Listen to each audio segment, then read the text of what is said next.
Amigos queridos, convidamos a todos a nos recolhermos em orações, aquietar o nosso íntimo, silenciando em nós pensamentos menos felizes,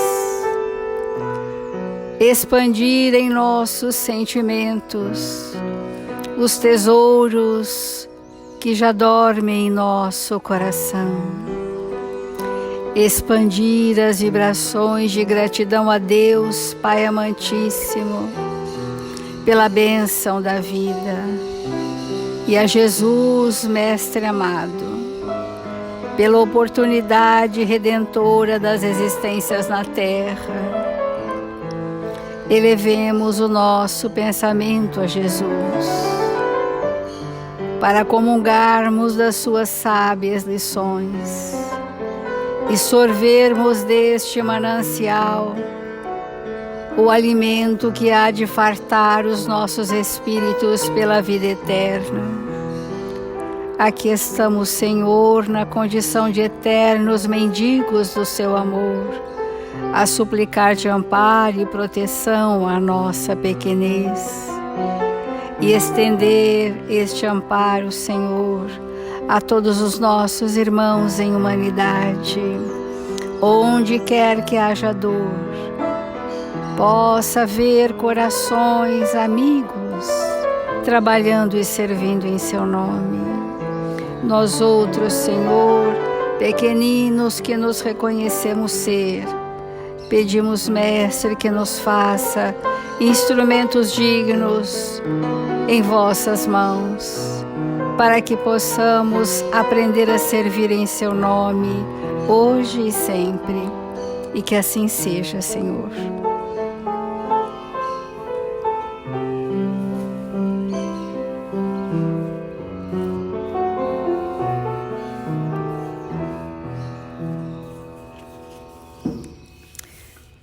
Na lei de amor, nós vamos ler esse trecho do item 8.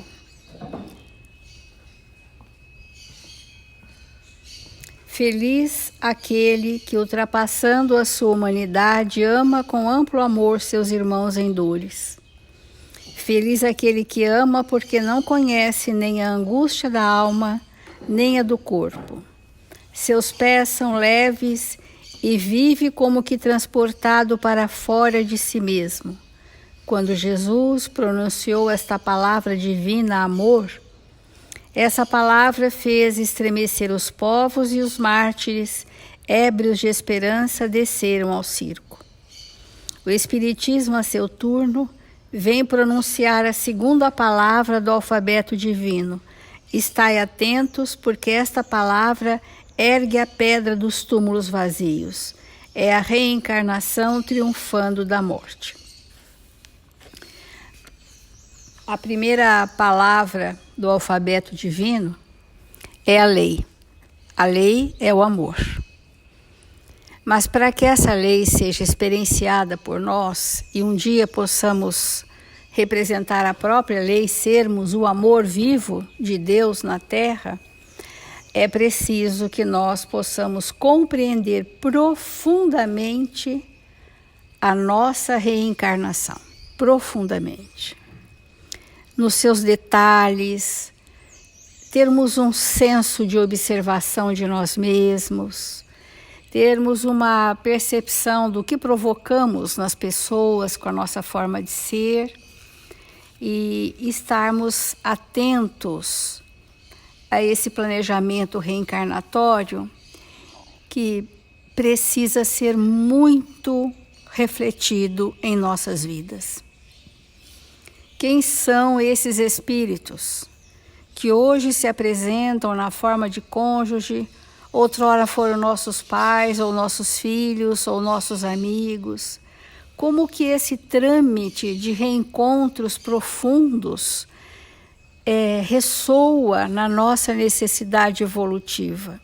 Precisamos sentir isso para sairmos definitivamente da rebeldia perante as leis de Deus. Esta rebeldia é ainda um estado primitivo de ignorância.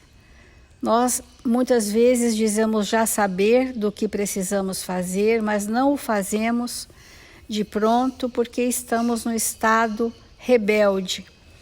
A rebeldia é a cegueira em relação àquilo que eu necessito para a minha evolução. Nós estamos numa sociedade materialista e a doutrina espírita veio para ser o maior antagonista ao materialismo do planeta Terra. Como? Espiritualizando a nossa existência ou sugerindo recursos para que a gente espiritualize a existência. Só assim que nós vamos vencer o materialismo. E espiritualizar a existência é construir em nós valores nobres que serão para todos a nossa maior prioridade, vivendo no mundo, com as contingências do mundo, atendendo às necessidades do mundo, sem ser escravo do mundo. Isso nos relacionamentos mais íntimos aparece esse materialismo na forma do egoísmo, na forma da possessividade, na forma do separativismo. Essas posturas das famílias, modelos familiares assim, que ao longo de encarnações repetem este modelo materialista, porque o materialismo são emoções arraigadas às nossas sensações, ou seja, ao nosso egoísmo. Todas as mensagens de Emmanuel que temos lido sobre separações de casais, ele mostra que tem como base o egoísmo, ou seja, priorizar o nosso prazer, o nosso bem-estar, mesmo que isso possa ferir a muitos. Aqueles corações a quem ferimos, na verdade, ferimos a nós mesmos. Todos aqueles a quem, de alguma forma, pelas nossas ações distantes da monogamia, ao longo dos séculos, motivaram as nossas escolhas, nós teremos feito isso conosco mesmo. Pensamos estar fazendo para o outro, mas o outro pode ter recursos morais que o salvam. Mas teremos feito a nós mesmos, feito o quê? Transgredindo as leis que regem o meu progresso. Por isso que a segunda palavra do alfabeto divino é reencarnação. A primeira é amor, a segunda é reencarnação. E ainda, alguns pensamentos do livro SOS Família, diz assim: a sociedade materialista, embora disfarçada de religiosa, porque as pessoas têm uma religião, mas a postura é materialista, e é uma fragmentação. Olha, a minha religião é essa, eu frequento este culto religioso, mas a minha postura na vida é outra.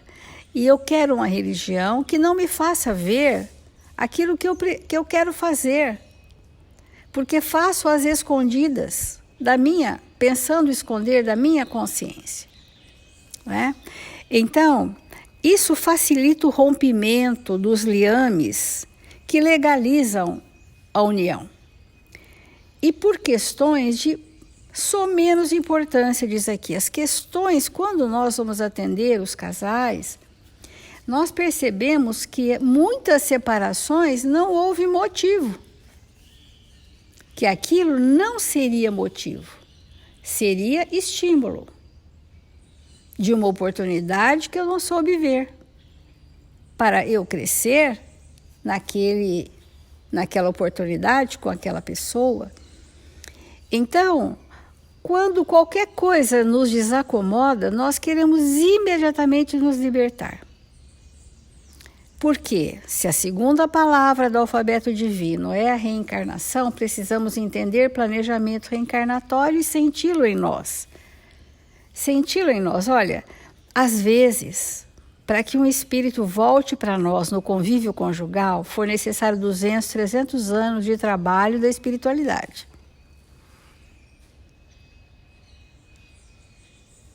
Reencarnações complexas levam 40, 50 anos sendo preparado no mundo espiritual para voltarmos.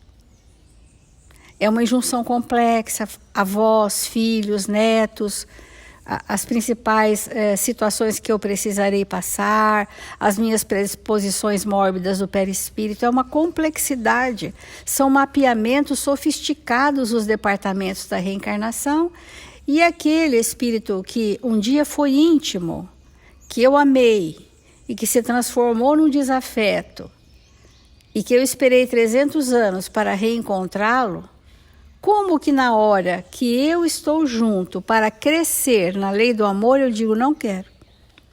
Falamos de experiência própria. Não quero. E no mundo espiritual, despidos da veste corporal e acionados na nossa consciência, nós imploramos para estar com aquela pessoa. Porque é só ela que traria para nós a corrigenda necessária. E abafados pelo escafandro do corpo físico denso e arrastados por esse processo materialista, nós reincidimos nas mesmas questões, facultando a grande maioria dos comprometimentos perseguir sensações novas com que desborda pela via das alucinações decorrentes de sutis como vagarosas obsessões. Não há possibilidade de desvinculação de compromisso afetivo sem obsessão junto. Porque toda a nossa ação difícil, ela tem um campo de sintonia. E nós entramos na invigilância da nossa anterioridade, mergulhamos nessa anterioridade e trazemos os personagens desencarnados dessa anterioridade que potencializam a minha escolha infeliz, e através de processos sutis de obsessão espiritual, nós rompemos compromissos que seriam importantes para nós. Então, quando nós efetivamos uma desvinculação afetiva, nós precisamos estar conscientes, porque às vezes a iniciativa não foi nossa, se nós não fizermos por onde. Todos os dias temos falado isso, olha, muitas vezes alguém se separa de nós, mas eu, de alguma forma, fui provocando essa situação e alguém efetivou, e então eu não posso, nessa oportunidade, me sentir vitimizada.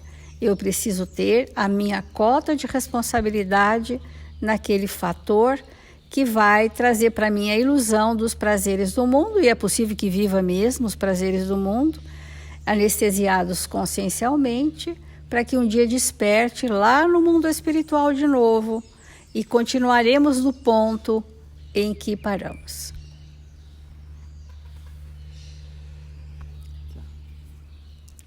Nós estamos num culto do Evangelho, né? E, obviamente, que essas falas que nós estamos tendo, elas são apropriadas para espíritos que já se encontram interessados em iniciar um processo na sua intimidade de viver como espírito e não apenas e tão somente como corpo. É claro que todas essas falas, elas não fazem o menor sentido para uma mente, para um coração que está distanciado de Deus. Não faz nenhum sentido. Então, nós vamos dizer, baseado em inúmeros textos de Emmanuel, de André Luiz, da Revista Espírita, que todas as separações, sem nenhuma exceção, elas são motivadas por quero falar a palavra bem precisa para a gente não se perder no raciocínio. Elas são motivadas por tentações.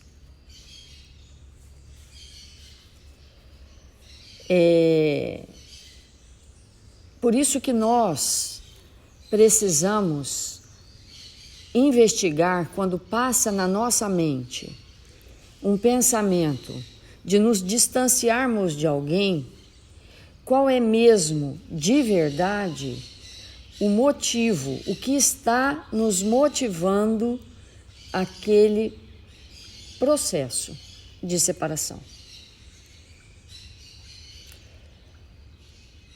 E essa tentação, isso precisa ficar bem claro para nós, nunca jamais, em tempo algum, sobre nenhuma condição, é externa.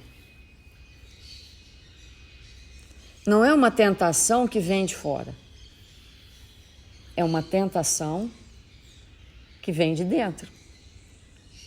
Nós ficamos tentados a repetir velhos modos de proceder, que são muito conhecidos de nós mesmos.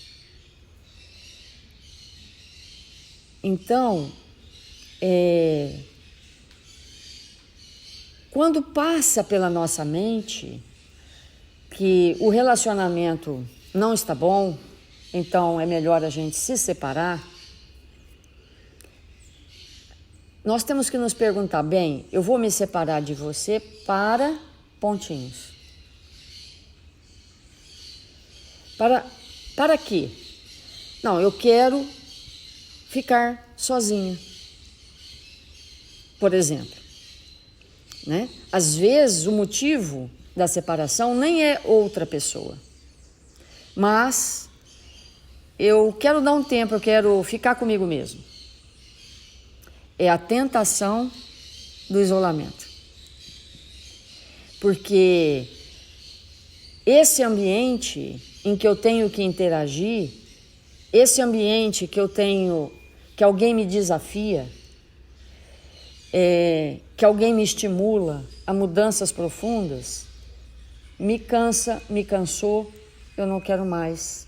Eu prefiro ficar sozinha ou sozinho do que estar com você. Então,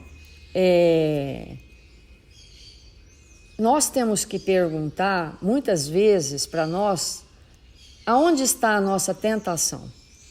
Então, por exemplo, quantas pessoas se separam em função do trabalho?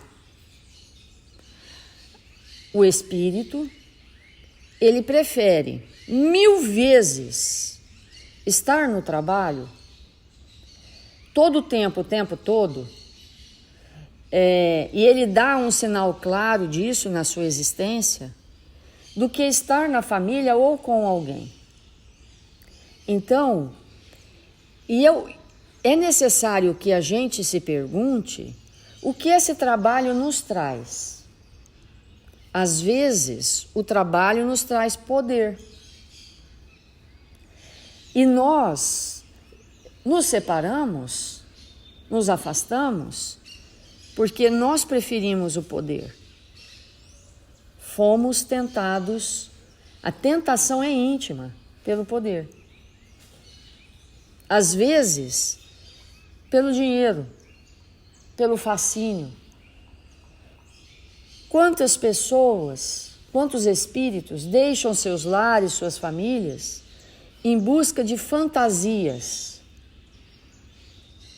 rompem, vão em busca do ouro, do diamante, do dinheiro, daquilo outro, né?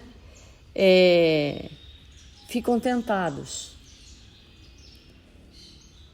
E ao perceber isso, o motivo mesmo que nós estamos nos movimentando para um processo de separação e demos sequência até que o processo se finalize, é muito importante que a gente preste atenção nisso. Porque, como a Célia colocou, Uma união programada no mundo espiritual, ela leva décadas, às vezes centenas de anos. Às vezes nós ficamos esperando um espírito que precisa reencarnar 1, 2, 3 vezes para depois iniciarmos um processo de evolução em nós mesmos que só se dará através do matrimônio. Então esse processo, que é muitíssimo sério na nossa vida, precisa de profunda investigação. Por que mesmo? Qual que é o pano de fundo que está me levando a essa desvinculação?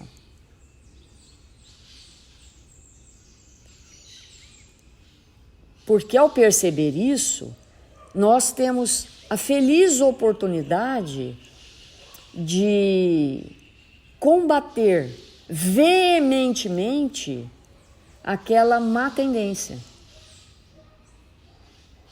Porque existe com certeza na nossa intimidade dificuldades milenarmente agasalhada na nossa intimidade, incrustada no nosso perispírito, nas nossas memórias, que precisam de renovação. E não há construção de nós mesmos e de nada na terra se não for com muito trabalho, suor e lágrima. A gente não ergue nada sem isso, nem materialmente, nem espiritualmente. Então, esse processo de nós instalarmos na nossa intimidade uma monogamia,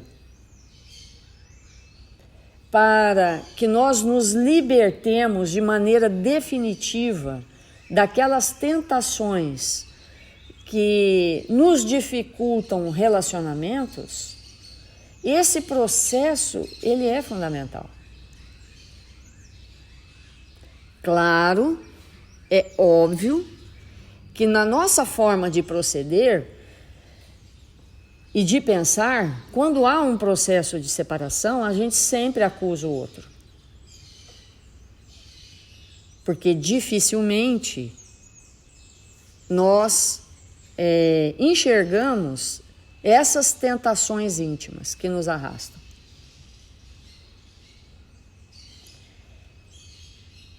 E esse estado de vigilância constante, permanente, é que vai nos libertar.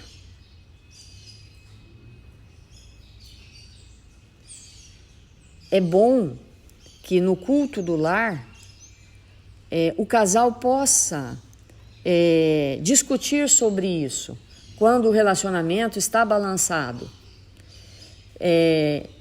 Quando o relacionamento balança nas suas estruturas, é importante que a gente diga um para o outro: eu estou sendo tentado ou tentada sobre esse aspecto.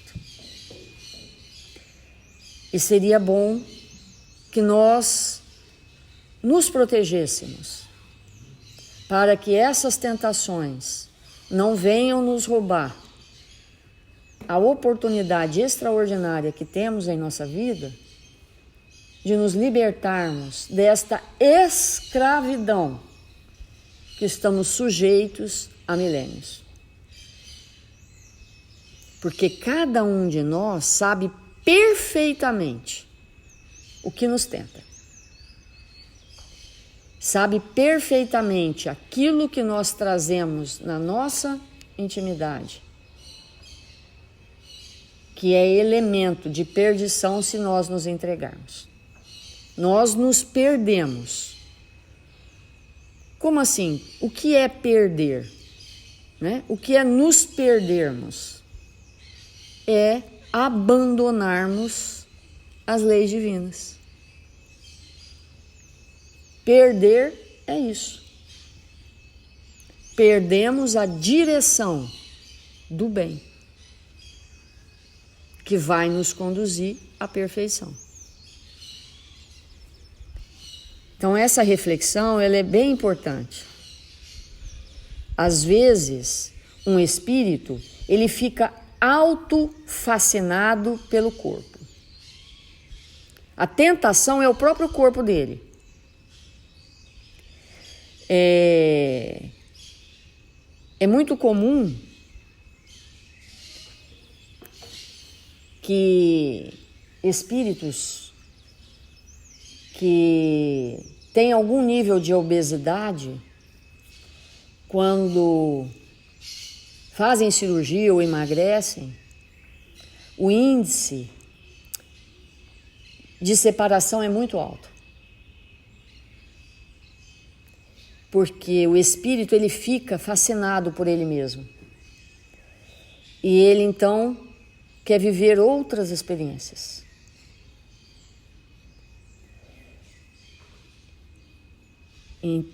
E é importante, né, que a gente reflita nessas questões. Às vezes é só um exibicionismo. O espírito fica com aquele corpo e o desejo que ele tem é de se exibir. E ele fica naquilo, ele nem se interessa muitas vezes por outras pessoas, mas ele fica fascinado por ele mesmo. Fica naquele processo de ilusão. E, obviamente, para viver isso é difícil manter um relacionamento a dois. Então, esses movimentos que nós temos que refletir, eles são muito importantes. Porque muitos de nós, ainda temos essas necessidades de nos exibir, que é uma infantilidade absoluta, mas temos. E às vezes rompemos relacionamentos em função disso. Então vamos refletir, olhar para nós mesmos, identificar as nossas más tendências, identificar essas ilusões, para que nós possamos nos libertar e não sermos tentados a ponto de romper vínculos fundamentais na nossa existência. Vamos fazer a prece.